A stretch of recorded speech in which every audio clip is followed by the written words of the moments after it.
Welcome to The Brain Dump, where we study the psychology of success. Join us as we probe the habits, rituals, and routines of top-performing artists, entrepreneurs, authors, athletes, and more to uncover the timeless principles we can all use to take our lives to the next level. Are you ready to plunge the grunge that's been gunking up your mind's eye? Great, then let's get to it.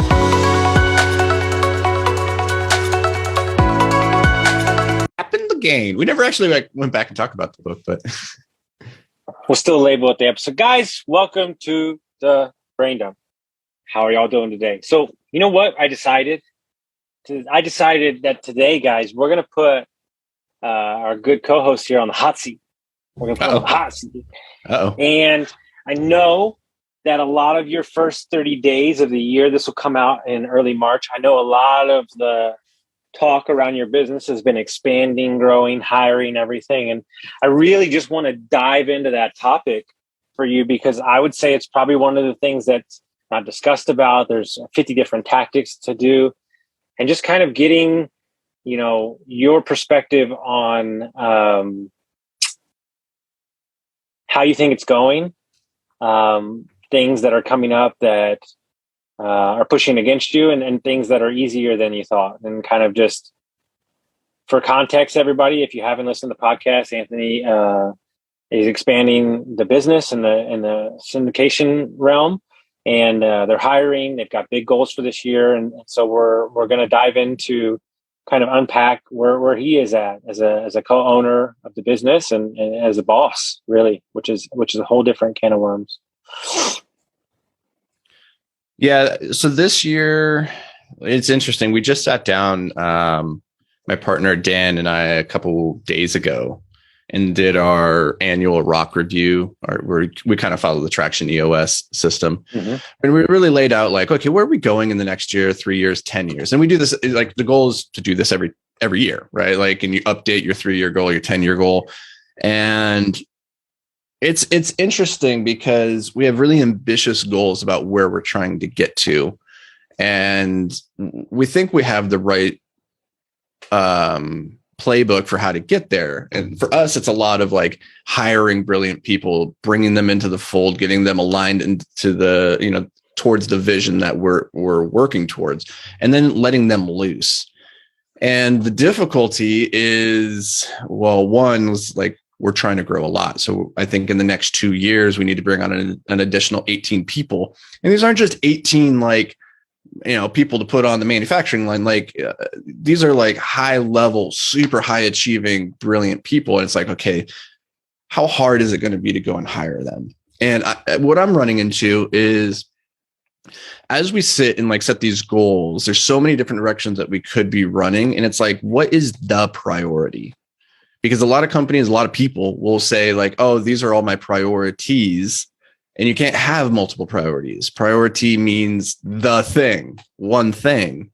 So what is the one thing? And if you can't distill it down to what the one thing, the most important thing is at any given moment, then you're in a lot of trouble. And for us, it's people. The one thing is getting the right people in. But then there's also this push and pull of okay, we got to create the systems and the structure that will allow these people to step in and understand where it is that we're trying to go to, but then also leaving it fluid enough for them to come in and also insert and bring their unique genius without us having to build out every single brick in the wall. And so figuring out where we're needed, where we're not, what's too much handholding, what's not enough handholding. And this has always been difficult for me when it comes to hiring and training and coaching. I'm not particularly gifted at that. So that's where we're at right now. That's the struggle. And you'll notice at no point are we talking about raising more capital, finding more deals. Those aren't really the issues, because at the core, the issue is that we don't have the right people in place to go do those things. But the problem is, if you look at it on the structure, if you were to look at the content out there and what people talk about, those last 3 things that you brought up is the only thing that people talk about. Mm-hmm. Yeah, exclusively. How do I raise more capital? How do I bring in the deal flow? And it's interesting for us, we have systematized that stuff. We know how to do that. Now we're at the point now where it's like you don't scale. Like you as an individual don't scale.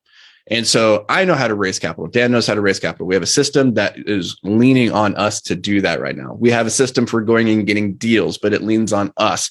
We have a system for operating the assets in our project management team, but it leans on us, right?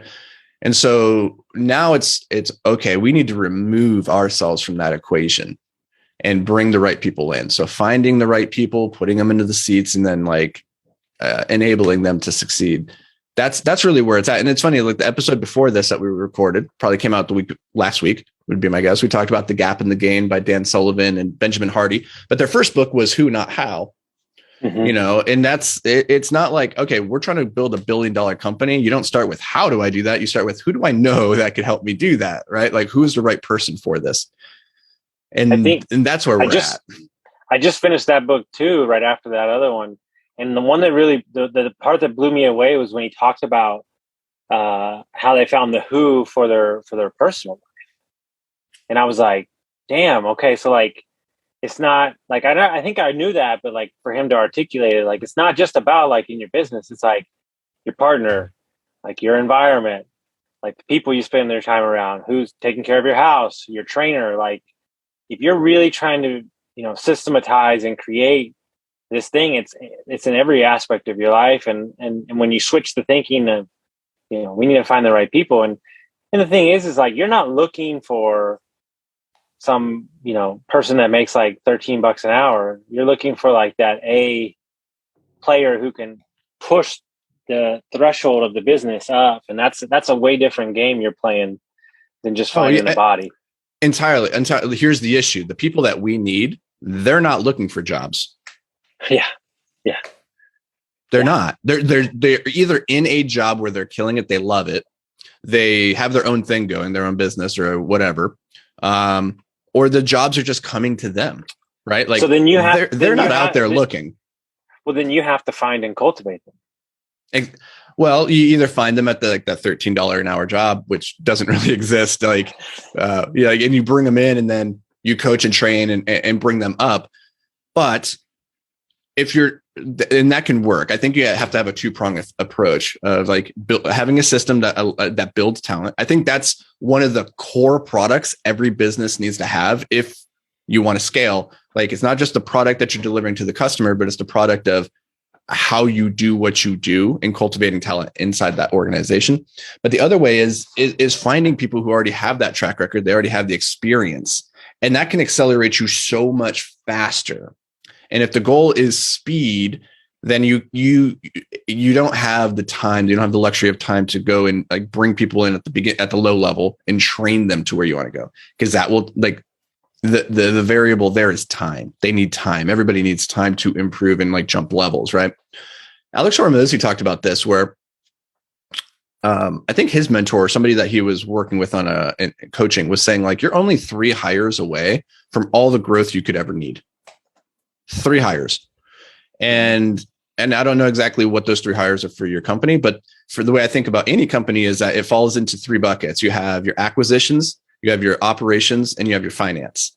And I think if you plug the right 3 people into those 3 seats, like, yeah, you got all the growth you could ever need.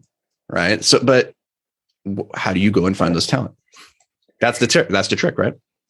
I listened to an amazing podcast with his wife when she was talking to Dan Martell about scaling their business. It was like 55 minutes. It was fucking amazing. And she was talking about how she knew that the people that she was hiring at the beginning, that like 10% of those people were going to hang around, because she walked in the room and was like, this is where the fuck we're going. Not all of you are going to make it, but we're going to give you all the tools and support and resources necessary. It's up to you to grow to that. And what I'm realizing as I'm starting to coach companies, big companies that are growing, is that you're also coaching the vendors. So my health insurance company, like the vendors can't keep up with them because they're doing so much business. So they got to cultivate the relationships with the vendors and get to the So I realize that the product doesn't matter so much as are the expectations being met, and are we supporting the people around us to grow into these spaces, and are we giving them the space necessary to grow as well? So it's this delicate dance of support, help, and all this stuff. And man, dude, it's like the ultimate jigsaw puzzle.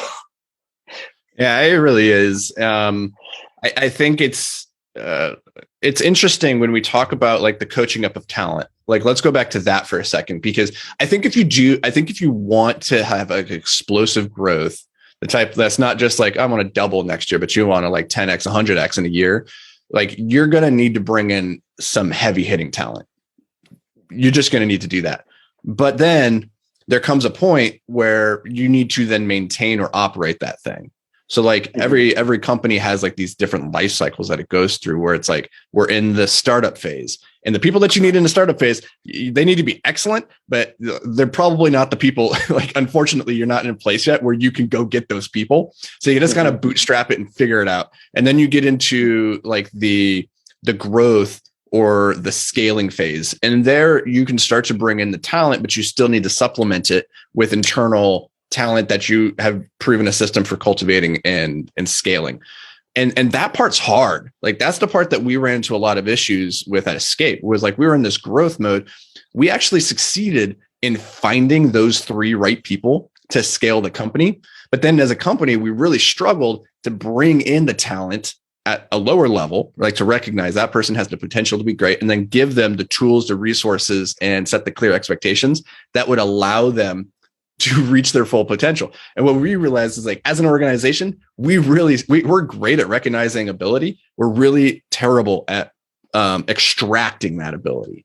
Right. Mm-hmm. And that's a thing that we had to solve for that company. And unfortunately, it doesn't necessarily jump between industries or between companies. It's like every company, every relationship is different. And you have to solve it again. Yeah, welcome to my thing too.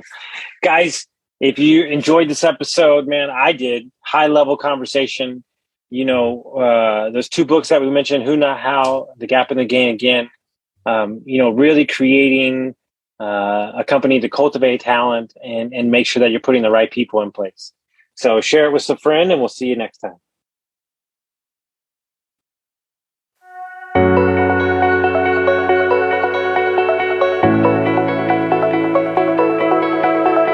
Thanks for joining us here at the Brain Dump. Now, before you go, it's important to solidify what you've learned here today by taking action. If all you do is listen, then you're only going to retain a small amount of the information you consumed here today.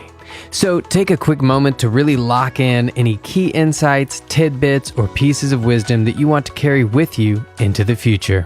You can do this by heading over to iTunes and leaving a review with your top 3 takeaways from this episode. If you've already left a review, first, thank you so much. Second, it's time to start a Brain Dump journal. It doesn't have to be fancy, just a slip of paper will do, where you can record a couple quick thoughts from each episode. Science shows this is one of the best ways to ensure long-term retention of new information.